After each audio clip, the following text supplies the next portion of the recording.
Whispers, now escalating into a roar, suggest Eugenie's recent podcast interview with Cressida Bonas, Prince Harry's former flame, was laced with thinly veiled jabs at Meghan Markle, sparking long-simmering tensions and casting a harsh light on the Duchess's carefully constructed narrative of victimhood.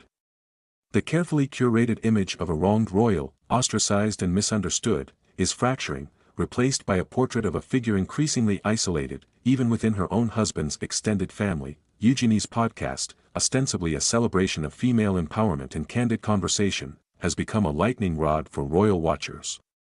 While ostensibly focused on Bonas's experiences in the arts and her life after her relationship with Harry, the subtext, according to numerous royal insiders, was a masterclass in subtle shade. Bonas, known for her understated elegance and resilience, spoke of navigating public scrutiny with grace, a stark contrast to Meghan's often theatrical pronouncements of suffering. Eugenie, a close confidant of Harry and a known sympathizer to the royal family's perspective, reportedly subtly highlighted Bonas's ability to maintain composure and dignity in the face of intense media attention. This was not a direct attack, but rather a carefully calibrated contrast, a subtle but potent reminder of how others within Harry's circle have handled similar pressures without resorting to public accusations and tearful interviews.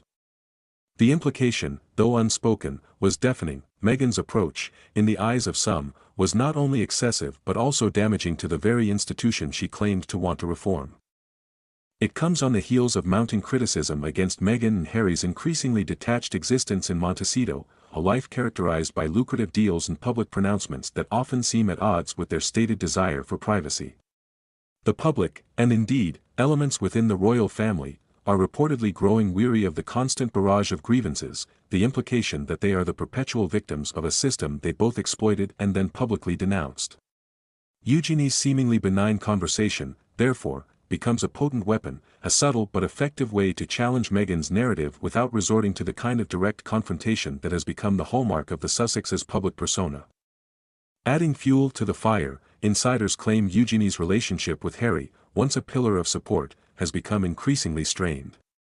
While the two remain cordial, the deep bond that once existed has reportedly been eroded by Meghan's perceived influence and the couple's increasingly isolated lifestyle.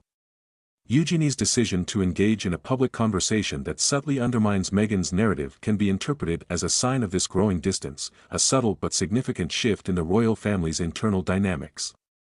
The unspoken message is clear: the patience of even Harry's closest allies is wearing thin. The implications of this alleged podcast jab extend beyond mere royal gossip. It raises fundamental questions about the nature of truth, perception, and the power of narrative. Meghan and Harry have built their post-royal lives on the premise of authenticity, of speaking their truth.